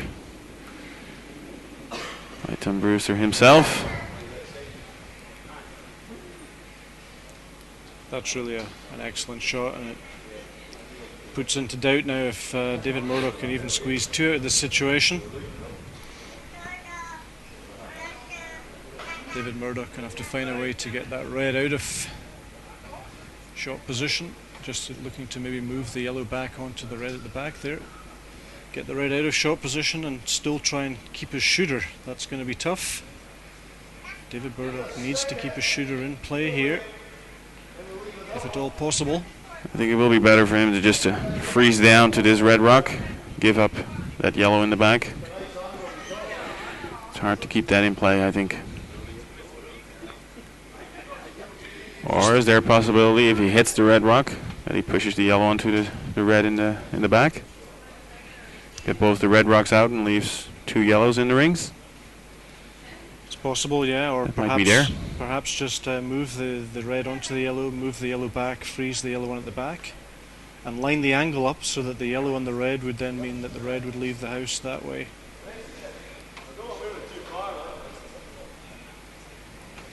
Looks like he's just playing the straight freeze. I'm sure he won't mind if the yellow moves back a little bit and freezes the back red shot. Would keep his chances alive for 3 points should things go wrong. Yeah, absolutely. I think that's what he's looking for with this freeze, to keep the angles in a way that he's able to remove both red rocks later on.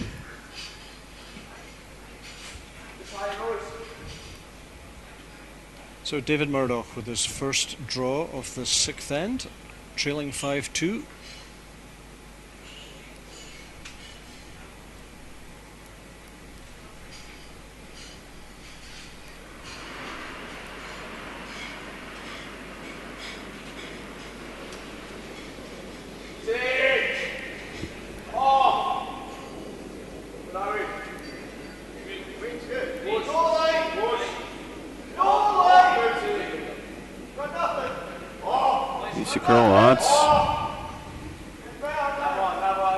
pretty good.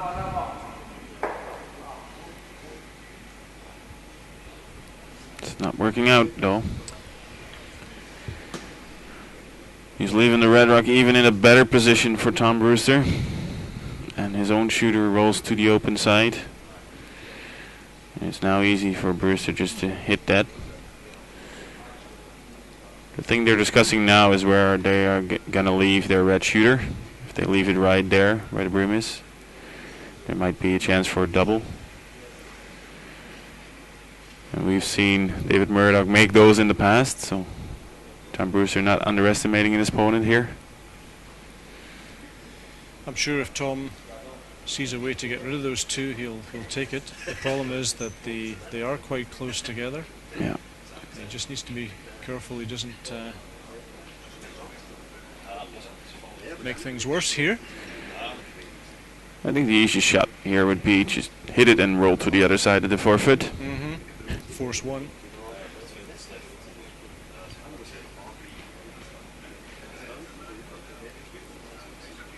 I think that's what they're doing.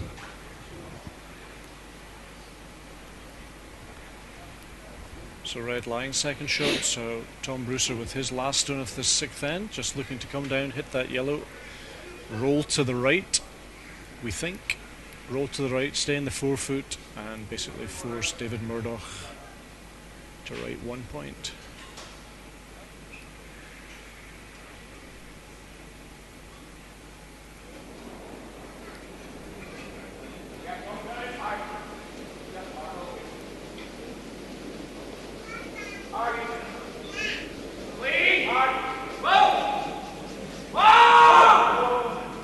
He's a curl a little.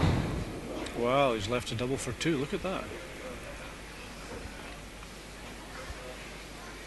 That was the downside of that strategy. If he'd played the double, of course, there was no two on, but now there is for sure. And that two keeps David Murdoch in the game at 5-2 down. He really needs two. One would be not enough in his view. It needs to be two here, I think.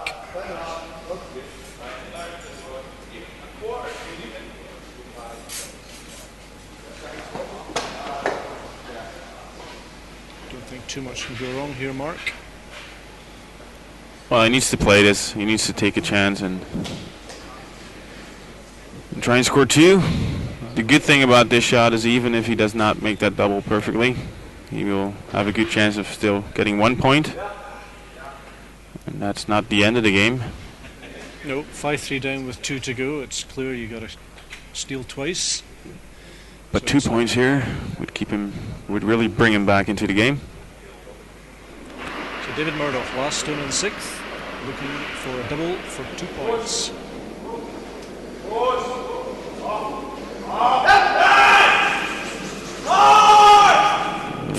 Hit it then. Oh my goodness, that is so unlucky. That just overcurled the hair. Yep. So close. I'm not even sure he's got one. We could see the value though of that red catcher at the back. Yeah. Back blue. Wow, Back 12 there. A steal here would mean not good things for David Murdoch, and he's been a little bit unlucky there. He was probably 2 or 3 millimeters away from a perfect 2 points, and that's curling. Now we see it could even be a steal of a point. His own shooter bouncing backwards out of the 8-foot circle. And now they're going to measure this. As you said, Mark, 1 point is not the end of the game, but a steal of one, I'm afraid.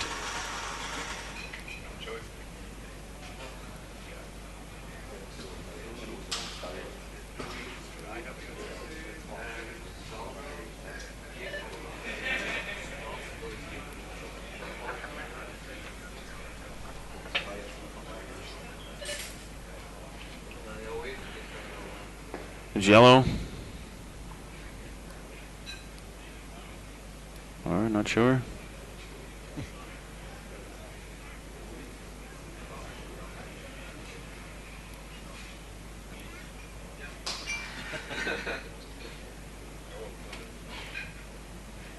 It's really close.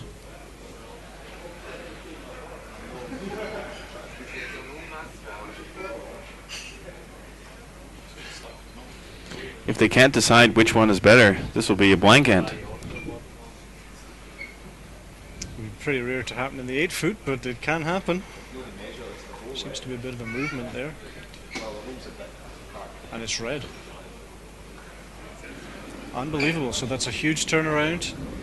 I don't think any of us saw that. As you said, Mark, it looked kind of sure that if you hit it anywhere on the left, you were going to get at least your point. Yeah. And that's almost a shocking result for the Murdoch team. And it means that Tom Brewster has stolen one more point to rush now into a 6-2 lead after 6 ends.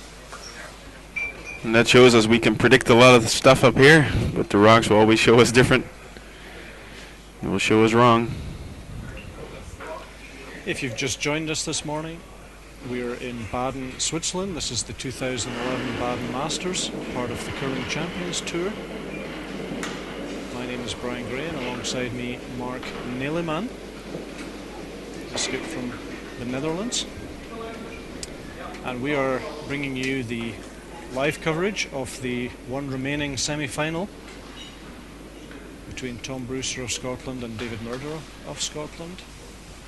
The other semi-final was our featured game, and that game finished just over 20 minutes ago with Sven Michel from Baden in Switzerland going out leaders 7-3 against Andy Kapp of Germany. It was an exciting game, some great shot making, but a big 4 for the Swiss team in the third end, proving to be decisive in that semi-final. And now we join the other semi-final. We're in the 7th end, and after a rather surprising steal of 1 point for Tom Brewster, the score is now 6-2 for Tom and his team. So David Murdoch now needing almost miracles. Yeah, he's looking for 3 points in this end. If he scores 2, there's a slight chance he can still tie this game. But 3 would be the best chance to keep himself into the game. We've seen him do it before, getting out of these situations.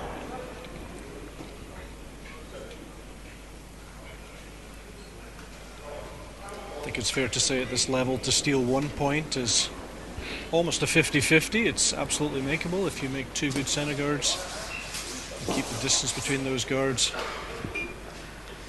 3 meters or so, then there's a very good chance that you can actually steal 1 point. To steal 2 points when you absolutely have to is, however, a different ball game. To steal 2, you'd probably often put your first draw around the guards, maybe to the back of the dolly. Leave yourself space for a second one on top of the dolly, so you have 2 stones biting the 1 foot circle. So it is doable, but as I say, the probabilities are just much lower stealing 2 when you have to compared to stealing 1. So, but first things first, David Murdoch needs to find a way to construct 2 points with that. Well, so far so good. Richard Woods did all he could. Placed 2 nice corner guards.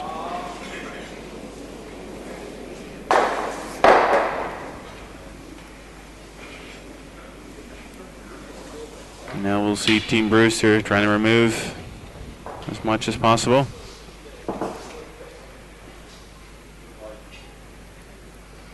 Keeping an open house, as we would say.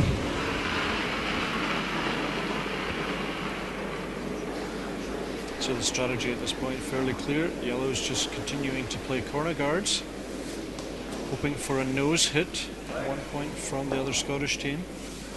A nose hit would mean that the guard changes colour, but it's still a guard, and then they would draw around that guard.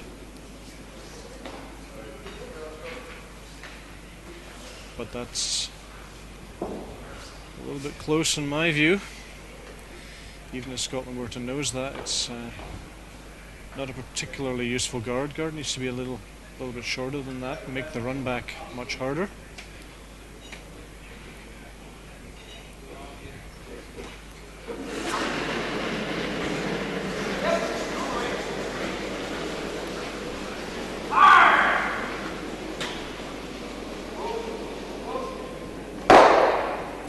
There's the nose. Yep, that's the nose we talked about, and as we've also talked about, guard just a little bit close. It means that if yellow do come into the circles there and put it on the tee line where David's brush is now, a little bit further back, it just means that the separation between the guard and the shot in the rings is just 2.5 meters, when it could have been maybe 3.5 meters, and as any curler will tell you, a 3.5 meter double takeout is a fair bit harder to play than a 2 or 2.5 meter run back. So, but Murdoch's team will be pleased at least that they've got a little bit of a chance here now, and it's up to them to capitalise, to get the stone as close to that guard as possible.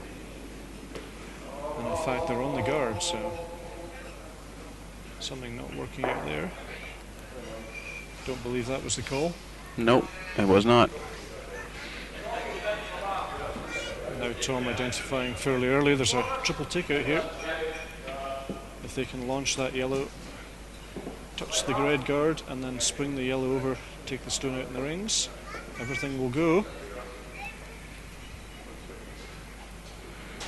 I'm not sure if that's his plan. I think he likes to leave his rock in the rings there. But at least he wants to double. Get those guards out of the way. That yellow should just Leaves the shooter again though. And now it's in a better position, Brian. Well, actually, that's why I thought he'd go for the triple, because if he went for the triple, the shooter would go as well, because he'd be hitting a little bit less. So I thought logically he'd be happy to clean everything up there. But the double was always kind of going to leave the chance that that red hang around. But now the red is half a meter further out of the rings, so it's getting a little bit more useful, and of course a little bit easier to get round. Absolutely.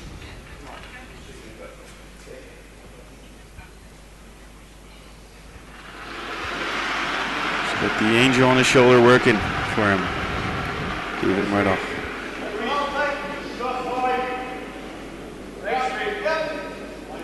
So Glenn Muirhead with his second stone. First stone, I'm sorry, off the seventh end.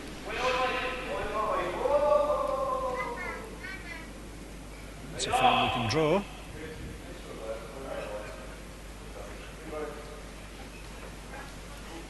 That's fully buried and more, so a very nice shot from Glenn. That's about as well as he could play it. And now here's the run back that we've been talking about. Where is it? It's almost just 2.5 meters between those two rocks. And the other advantage that the Brewster team's got is that that guard is now red, so should they happen to nose at the back, then no real harm done.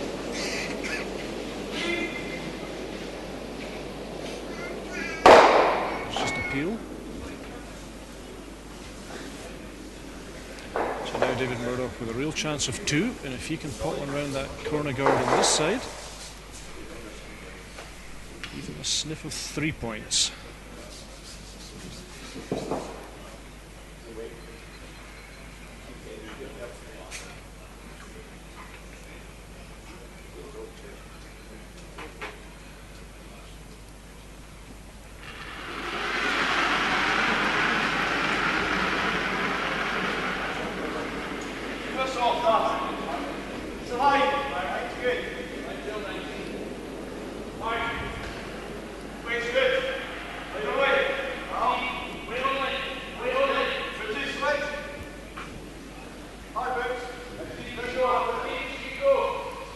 Boots and Pedersen on the brush, deep on the brush, trying to drag that rock right in behind that corner guard.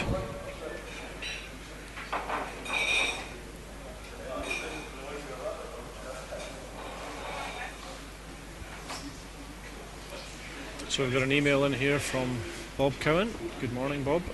Nice to hear from you. Thanks for your comments and your feedback. And yeah, we are enjoying ourselves. It's been some good curling this weekend. some enjoyable games. Bob also asking just to mention the Scottish Curling Tour and full information of that tour. We were speaking about tours before. www.scottishcurlingtour.co.uk.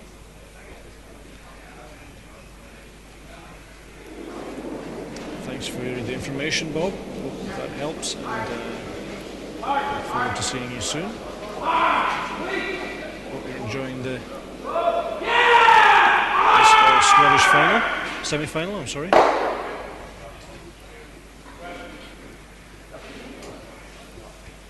Team Brewster keeping it simple here, keeping things simple, just hitting the open shot rock. So this is crucial now, Mark. Where does the shooter go here? Because obviously Scotland want to keep that yellow on the left in the game. So different ideas what to do here, but I guess they need to try and roll it behind that red. Huh? Yeah, he needs to hit this red out at least, because he wants, as you said, keep that left yellow in the game. So he needs to remove something here, but also try and leave his shooter in a place where it cannot be hit easily. He doesn't want to give Tom another hidden stick, so he'll try and squeeze in behind that center rock that belongs to Team Brewster. And the other issue he's got, Mark, if he noses here and Tom noses, then there's no double takeout for David Murdoch with the stone in the end. So he has to get some movement here. Looks like he's got it. Going hard to get the roll. Not a bad result. That's a pretty good shot. It's going to be a real tough double takeout if Tom Brewster can just pick that yellow off and sit somewhere in the 8 foot. Then it's going to be a tough double takeout for David Murdoch. Yes, and what will make it tough is that yellow rock on the left side. Exactly. Might be a catcher for the red rock that is now at the top of the 4 foot.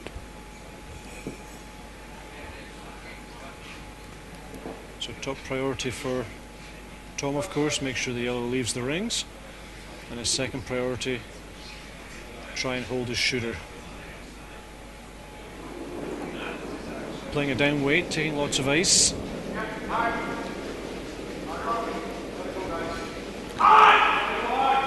Not a lot of pressure on Tom though right now, because even if he removes the yellow and rolls out, Murdoch will have a hidden stick for 2. This is perfectly played. And he'll be still in a good position, 2 up with the hammer in the last end. Exactly. But look at this. So Perfectly played. I agree with you, Mark. I think this double takeout is very awkward. He's not even trying. He's not even trying. Interesting call. It's 6-2. That is really surprising. Doesn't he have to try it? I think he has no choice. At 6-2, I mean, he knows 6-3 it's game over. He has to go for 2. There's no point if he doesn't make 2 points here. It's effectively game over. And I think looking at the angle, of course the camera is not right above it, but looking at the angle, I think there's a possibility that he can get the rock in front of the yellow. That rock that's on the center line right now, if he hits that on the far side,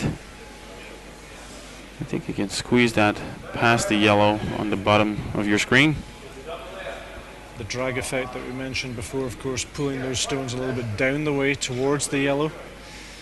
So when you hit that red, it's not like a billiard ball. It doesn't go nicely across the yellow as you'd hope. It would tend to move down towards the hack as well. So it looks like it would go across the top, but it would need to be really a thin contact, maybe 5 millimeters. Other option is this way, but then I don't think he can hold his shooter.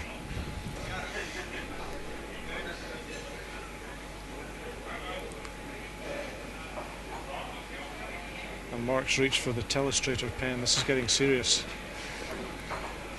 Give that a try. It'll be my first time.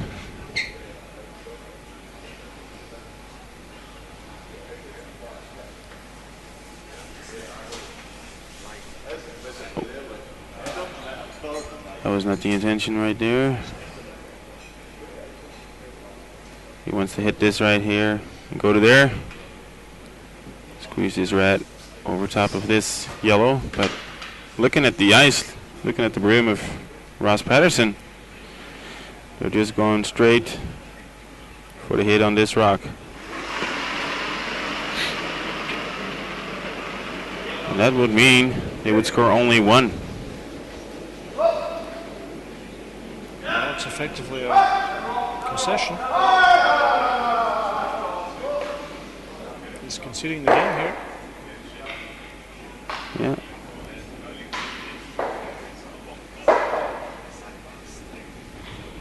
But if you can say anything about David Murdoch is that we know he's a really patient player.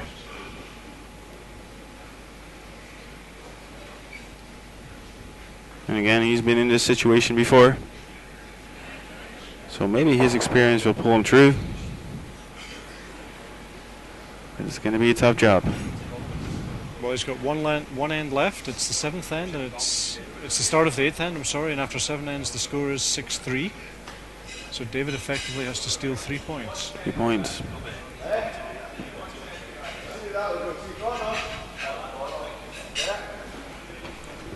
So good morning to you if you've just joined us. We are live from the Baden Masters in Baden, Switzerland. We are giving you live coverage of the second semi-final game, the first semi-final between Switzerland and Germany. I can tell you that Switzerland won 7-3. Sven Michel beating Andy Kapp 7-3 in that first semi-final. And now we're watching what will normally be the last end of this second semi-final. The score is 6-3. Tom Brewster is leading and he has the hammer as we play this last end. My name is Brian Gray. Sitting alongside me is Mark Nelleman from the Netherlands, and alongside them we have Martin Stuckey, who's bringing you these pictures live from Baden this morning. Martin doing a great job as always, and his team of workers.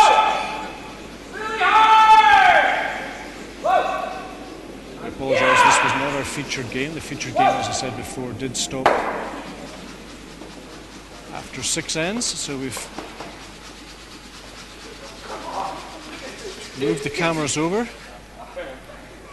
so we can show you the last end of this other semi-final. And we just saw a free guard zone situation, which is when the opponent is not allowed to remove one of your guards, and that's why David Murdoch was sweeping his own guard out, so he was allowed to put it back. And David Murdoch electing to score 1 point in the 7th, ignoring a chance for 2, which was a very hard chance admittedly. But that means now he's got a pretty tough task ahead of him here. He needs to steal 3 points in this last end. Richard Woods was his second. Looking to position his rock in such a way that he does not leave a double. The team Brewster can play later on. Some viewers might be confused why the team without the hammer is now playing corner guards. That of course is a bit of a strategy for when things are really bad and you really need more than to steal 1 point. And the strategy is get the guards onto the side, and basically you're looking for a miss from your opponent. You're with this strategy you're basically saying that even if you get 2 or 3 points, two or three stones behind those corner guards, you're assuming that your opponent's going to miss the 8 foot with his last draw of the game. If everything went your way, it does happen, but and of course by putting guards out to both the corners you're increasing the separation between guards, as opposed to the traditional centre guard route where all the guards are sitting on the centre line and it's just a little bit of target practice for the team who have got the hammer. At some point a double takeout comes and then the game is over. At least this way there's a good chance you're going to have some guards in play, or at least one guard in play at the end of the end.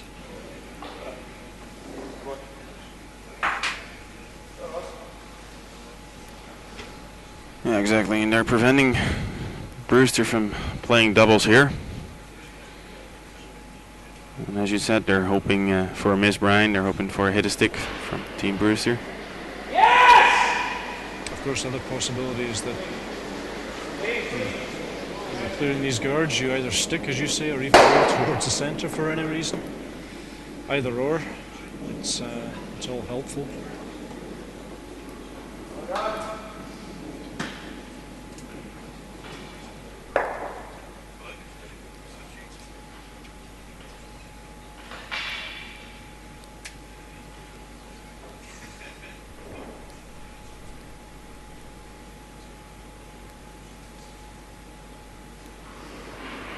So Team Brewster just replacing these corner guards.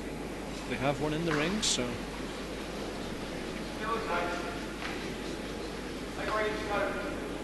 the best they can really hope for is to have 3 yellows in the circles at the end of their end, and hope for some error from the other skip.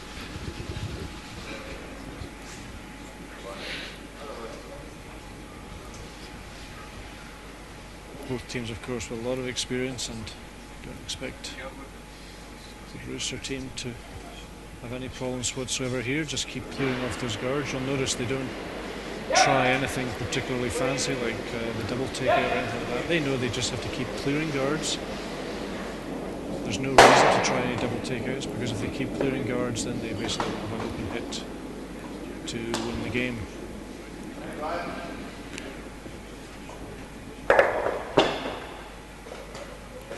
Well, Team Brewster is just doing the math here. If they keep removing 1 rock at a time,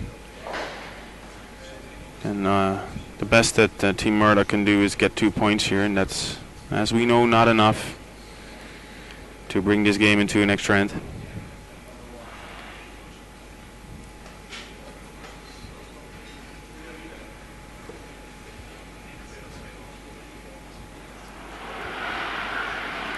So a slight switch of strategy, no longer playing the corner guards. When Muirhead being asked to come round this sole corner guard, put a second rock in the rings.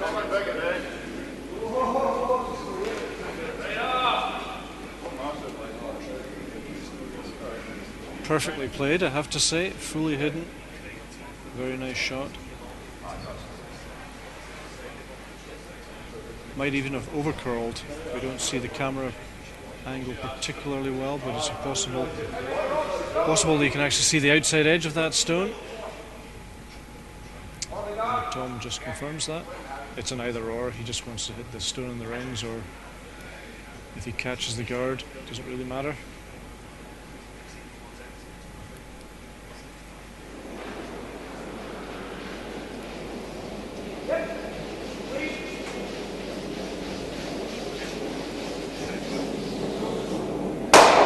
Safely done.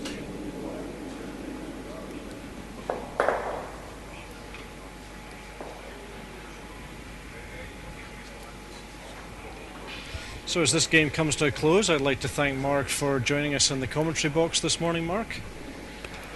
Thank you for having me and pronouncing my name right. It's a pleasure, and wish you a good season and continuation of your plan towards Moscow in December. I hope things go well for you, and you have some good competitions. Next stop is which competition?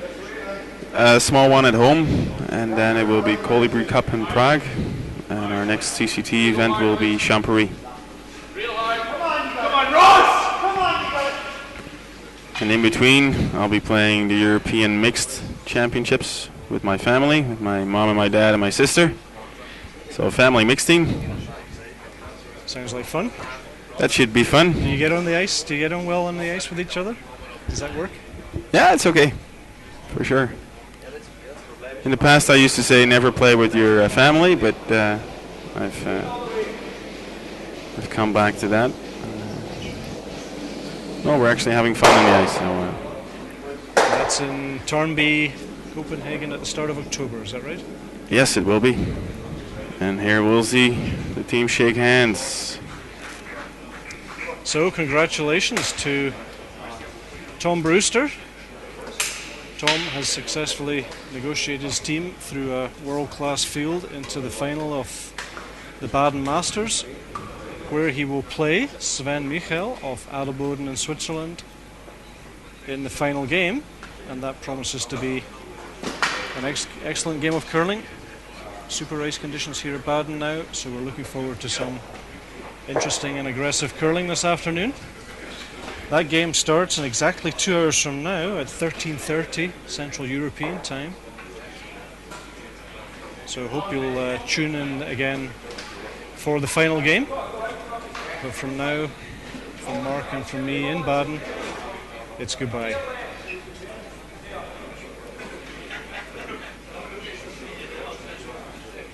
Perfect. Thanks.